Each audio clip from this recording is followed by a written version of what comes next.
I wish I could continue in Polish, but I'm afraid I won't be able. But hi, everyone. It's a great pleasure to be here with you all. My name is Anna Grau. I am Director of Fleet and B2B Mobility at Visa. I know I'm one of the last sessions of this afternoon, so I will try to keep you awake all. So before we get started, I wanted to share with you a little story. So a few years ago, I went to Wales from London, which is approximately 200 miles away, with my family by an electric vehicle, just to have to find the charging points. During the journey, we had to download a total of 5 different apps. We had to do all the registration process to register our car credentials. And there, how easy would it have been to have a single car just being able to tap without wasting any of that time and a lot of our energy? All right, so the way we travel is changing, and it's changing very fast. A key driver of this is clearly, as we all know, sustainability and green issues. We've seen the impact on our roads by electric vehicles, low emission zones, low speed limits, all accelerated by COP28 and sustainability regulations. On top of this, we see the rise of urban mobility and micromobility solutions such as e-scooters, ride sharing, just to name a few. But beyond this, as digitalization accelerates, so do our expectations. So we are hoping of digital onboarding, in-phone payments, data at our fingertips. All of this is the norm. So what we are expecting is the same experience in the business world. And on top of this, with the cost of living crisis, we are looking for cheaper ways to travel than ever. All these trends are having a huge impact on fleets across Europe. 4 in 5 now include hybrid and electric. And within 4 years, 57 will be purely electric. But that is not just fleet composition that is changing. Businesses are changing their transport policy as well. So they are increasingly promoting the use of transit, the use of micromobility solutions, e-bike, and more.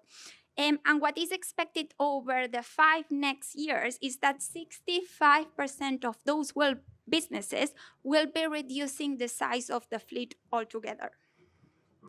But what does that mean for payments and how they are managed?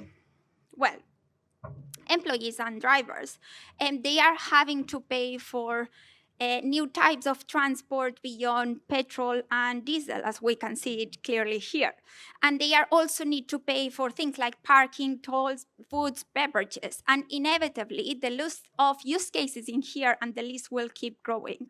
So imagine being one of these drivers paying for all these services. Wouldn't you want to have the same seamless experience as you have with your personal card? So for example, payments have to be quick, easy to set up with digital onboarding. It needs to be as secure as you have it with your personal card. And it should work in the same way as with contactless and digital wallets compatibility.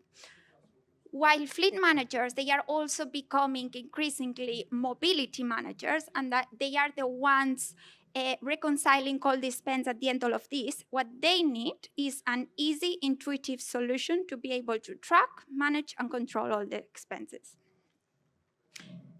However, 85% of businesses still use traditional fuel cards, and those only really covers petrol and diesel purchases, meaning that to cover the new mobility use cases that are in demand, they are having to use multiple cards and sometimes their personal cards, meaning that maybe they are out of pocket or they need to claim their expenses back. At the same time, fleet managers are having to use several management tools to be able to reconcile the different types of expense, which can be very time-consuming. All in all, this isn't good news for either the business or the employee. And this is where we come in. So business purposes is to uplift everyone everywhere by providing the best way to pay and be paid. We are the most trustful financial institution in the world. We connect over 200 countries and territories and over 100 million merchants, processing almost 200 billion transactions every year. Our huge scale also includes the fleet and mobility space, and we are committed to continue making fleet payments easy and secure.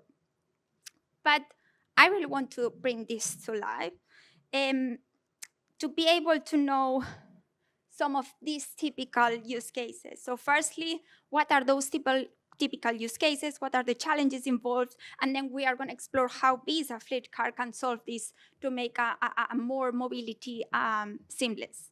So let's get started by looking first at what happens today with the traditional fuel cards. So please, let's meet John first. So John, he's a driver of a van that runs on petrol or diesel. Like many others, he's provided with a traditional fuel card. He uses this card to pay for fuel at participating petrol stations, if he can find one, because usually the petrol stations under the same brand can be located miles apart. Once he's over there at the station, his card isn't contactless. He's normally got to use chip and pin or even magstripe in some instances. In today's digital age, this can be a very clunky and frustrating process, especially when people, as we are used to how quick and easy contactless is. So plus, if he wants to pay for additional expenses on his route, like parking, food, he's got to use a separate card, which normally ends up being the personal one. And it's also the case if he encounters tolls on his route. As a result, he's got to submit expense forms to be able to reclaim the funds that he spent on his personal car. While Rosetta, his manager, she's got to reconcile all of this and all across her employees. It becomes a long manual process, and it's a day-to-day headache at work, being stressful and difficult. So let's now ask ourselves, what happens when we throw EVs into all this mix? So, well, for those like Sophie, traditional fuel cards no longer work. They don't cover EV charging, so she's given a fleet card instead, which can be used for petrol, EV charging, diesel, and more. Now she can pay for EV charging in a conventional way, covered by her employees. And on top of this, she has been given be able to register this in her in-car payment system, meaning that she can use all these expenses from EV, enjoying a seamless user experience. What's more, she doesn't have to fill out forms like John has to, meaning one less task for the day. And Rosetta can reconcile everything from Sophie in one single car from one single platform. So, however, we all know drivers and employees aren't just paying for fuel their vehicles anymore. They are also using other types of mobility, such as transit, micromobility. So let's take a look at all of the road's expenses. Charlie is a new joiner who has got to travel cross-city to a training course very soon. So he needs to use public transit. But there's a problem with his physical car because it takes time to arrive. Instead, with a Visa Fleet Card, the employee can solve this with instantly issuing with a virtual card. And just to wrap up, let's imagine all of us if how happy John would be and how much headache he would no longer have if he had a Visa Fleet Card. And I'm seeing the red line there.